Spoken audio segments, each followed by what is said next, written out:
Hi, today I want to go over a commercial that I found very interesting. It's a Smirnoff commercial, and I'm going to first play the commercial and then I'd like to discuss it.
Okay, so let's go ahead and so they're in the elevator, and you could see that the doors are closing and there's the end of the light coming in.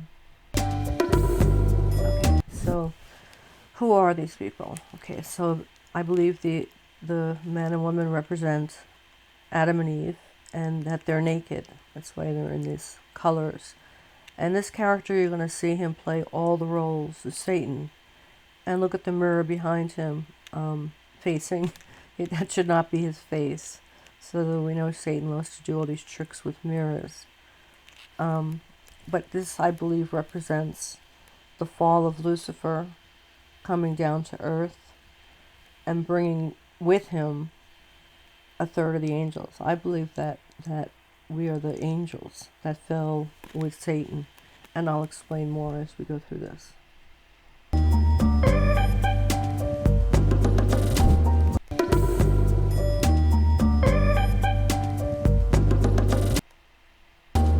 Here's the one-eye symbolism. Okay, so here they basically are down on earth, Satan's domain, and their eyes are open. They were naked, and now that the doors are closed and they're in Satan's world, and they came down through sin, they are covering themselves up. This is no coincidence where the plants landed on their bodies.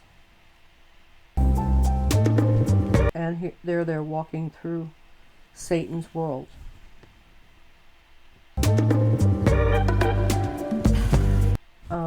This is kind of interesting.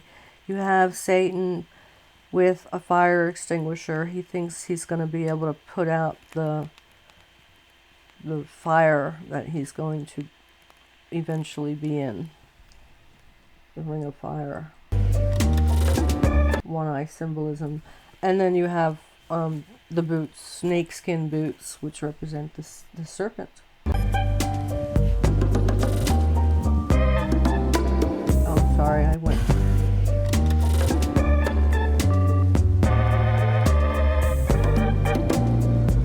Okay, so now they've entered Satan's domain, like the beast system. And you can see there's no natural light. Look at the mural. This is Adam and Eve, the tree of life. And the bar scene looks like Satan's altar.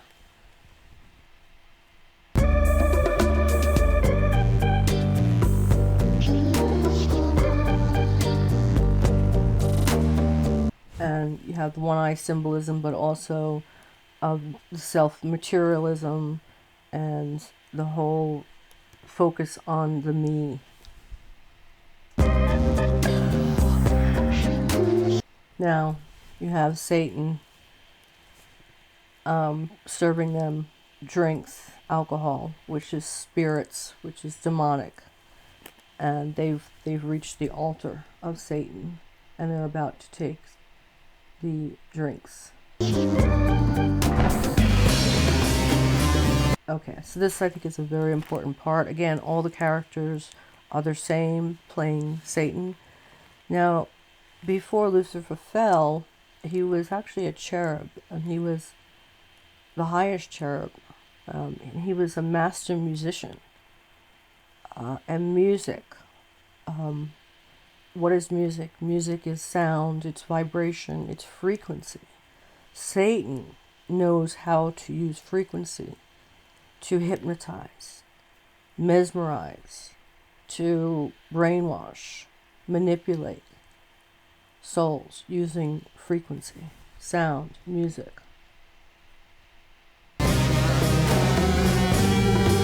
And, here he's bringing all the demonic forces out because he knows how to play these instruments to bring the demons out. And you can see she's getting hypnotized now. Locked into Satan's world.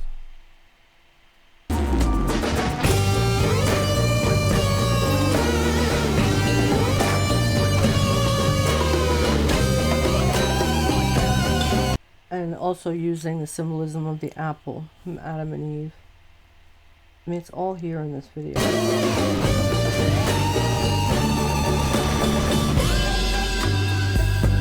Okay, so they're in the beast system, lust and all these abominations going on, which is the world we're living in right now. And then at the doorway you have two more souls that have fallen and are coming into the beast system.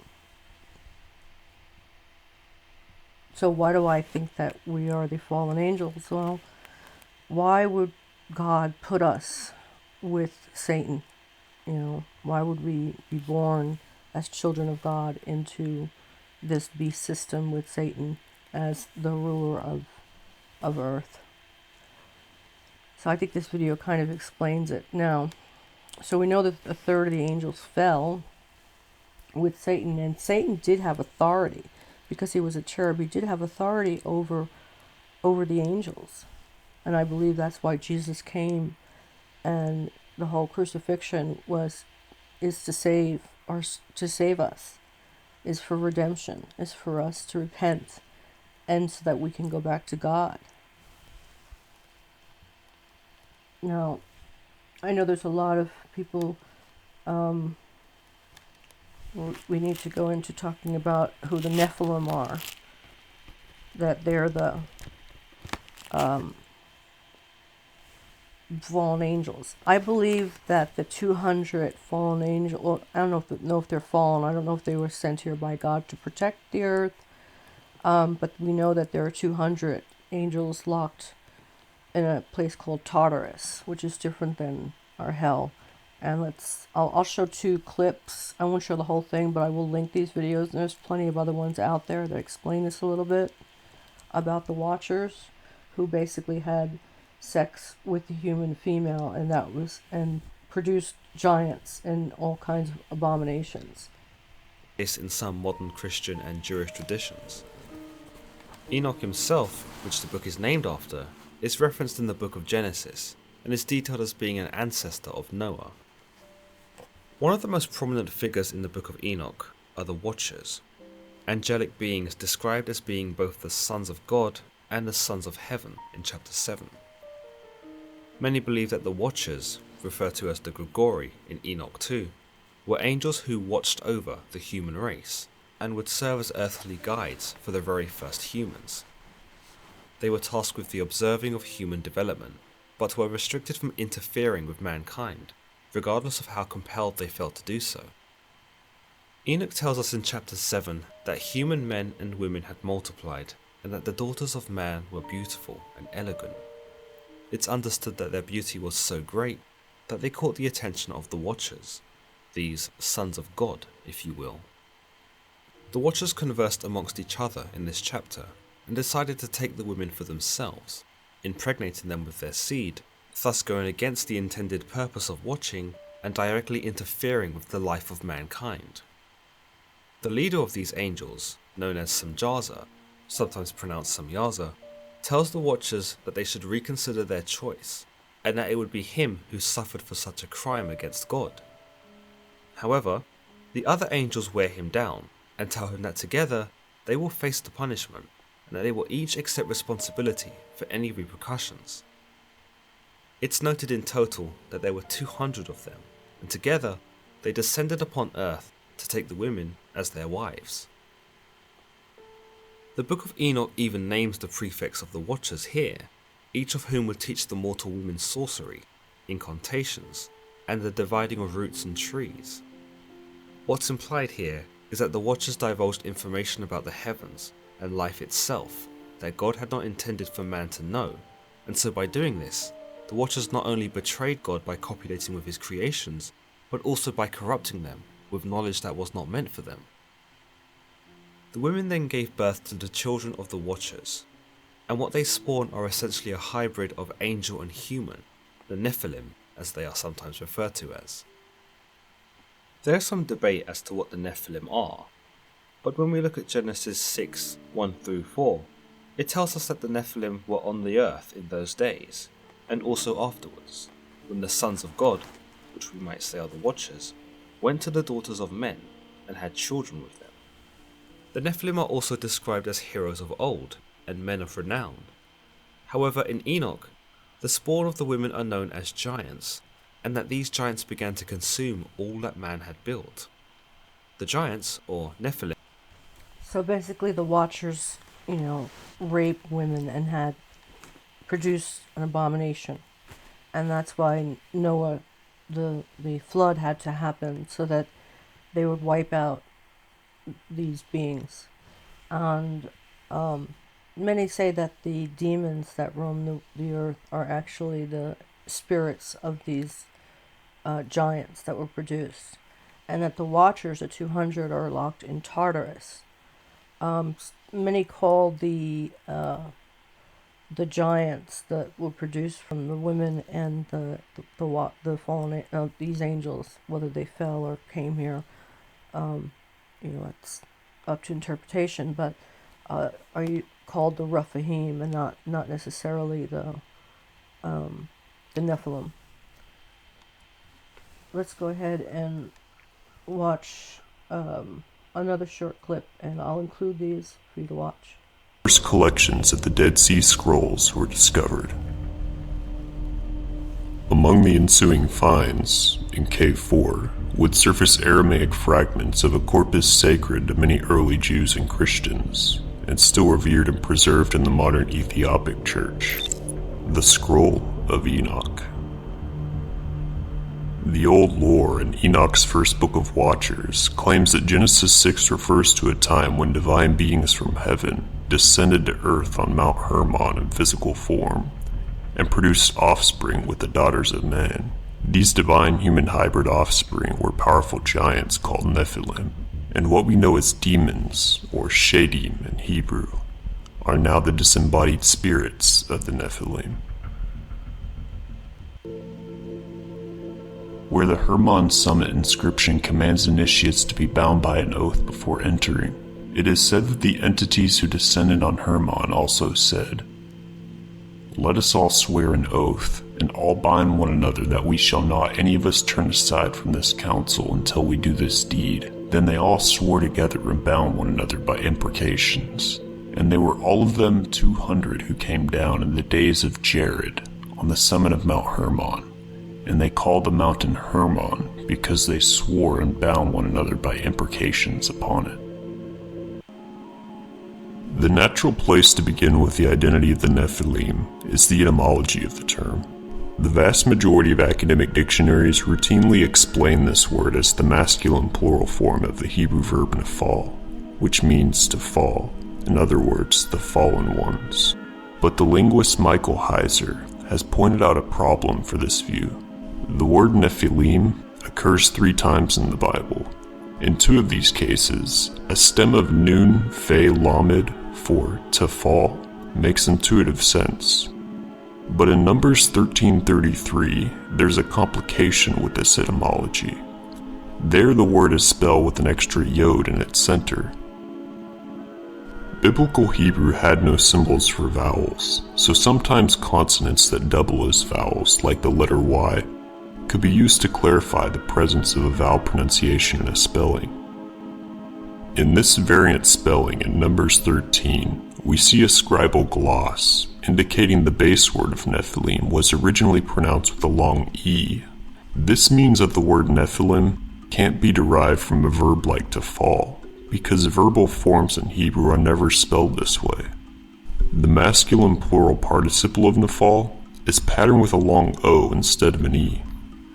There is, however, an alternative root that does conform to the variant spelling, the Aramaic noun Naphil. This Aramaic root contains a middle yod and would therefore resolve the morphological problem, but does its meaning provide explanatory power? The Aramaic word Naphil means giant. This etymology is powerfully supported by the fact that Jewish texts from the intertestamental period consistently translate the Nephilim with the Greek word gigantes. Notice also the gigantism of the Nephilim tribes in the Bible, for example, Numbers 13, 32 through 33. All the people we saw in the land are of great height, and there we saw the Nephilim, the sons of Anak, who came from the Nephilim. And we were in our own sight as grasshoppers, and so we were in their sight. It makes little sense that regular human rulers would produce giant bloodlines. However, the gigantism of the Nephilim coheres well with the view that they were fathered by divine beings. Both of these passages reference rebellious angels kept in chains under gloomy darkness until a day of judgment. But how can we know that Peter and Jude here are referring to the angels being punished for the sort of crimes described in Enoch? First, the Greek word hell in 2 Peter is not the expected word Hades or Gehenna, but the strange word Tartarus, which occurs nowhere else in the New Testament. As David Bartlett writes, this term was used in Greek mythology to describe, quote, the lowest part of the underworld, where the Titan giants were kept in chains by Greek gods for their rebellion against them. Okay, so we know that there are 200 bound angels, and I believe these are the fallen ones, not fallen, the watchers, who are supposed to look over mankind. Whether sent from God, I don't know. If some of you know, you can leave a comment and let me know what you think of that. So I want to read something else. John 3, 1-3. See what great love the Father has lavished on us, that we should be called the children of God. And that is what we are. The reason the world does not know us is that it did not know Him. Dear friends, we are the children of God, and what we will be has not yet been made known. But we know that when Christ appears, we shall be like Him, for we shall see Him as He is. All who have this hope in Him purify themselves, just as He is pure.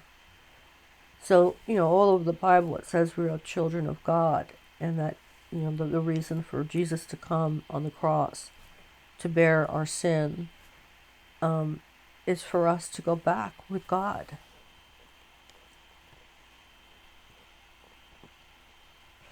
So to me, this is really about God's plan and the real spiritual war we are in with Satan. Just look around. Where do you think we are? Satan has dominion over the earth, and this is not our real home. The spiritual awakening is about the days of Noah. I believe we are in end times, and the final judgment is the last chance for souls to be saved. So there's going to be a lot of deception during this time, and people are not going to know who to believe, who not to believe. So we have to learn how to discern for ourselves, because the truth is in you. So I just had a great loss of my great love, and I was in a just incredible sorrow and pain. And in that pain and grief, I turned to God. As most people do when they experience the death of a great loved one. And so much has been revealed to me There's just profound truths that I have learned through this incredible, painful experience of grief. Life is very short, but after death, our soul lives eternal, but the doorway is narrow. Whoever would save his life will lose it, but whoever loses his life for my sake will find it. Matthew 16:25. Commercial. Why would God create us in Satan's world? And why would this commercial? They're always showing us, their plan, and if you look deeply into, anything Hollywood produces, they're telling us the story, if we just take the time to look at it. So that's why I believe that we are trapped in these bodies, and once we die, we'll be free. If we've repented and, for our sins that we have committed. And this is not, I see so many people attacking. This is about helping our brothers and sisters awaken and helping each other. I mean, just look around the world. We are ruled by pure evil. And the great divider, the great rebel, who is it? The insurrectionist was Lucifer. And again, he was a cherub. He was one of the highest, if not the highest angel of all, and he did have authority over angels. And I believe that's why a third of them fell. And I believe that God wants us back home and wants us to realize what happened and how we were deceived and tricked by at that time Lucifer, and then also right now by Satan, and but his love for us wants us to go home. And I would just hope that I do see a lot of brothers and sisters fighting with each other and putting each other down. We need to stay together. We're not fighting each other. We're not each other's enemy.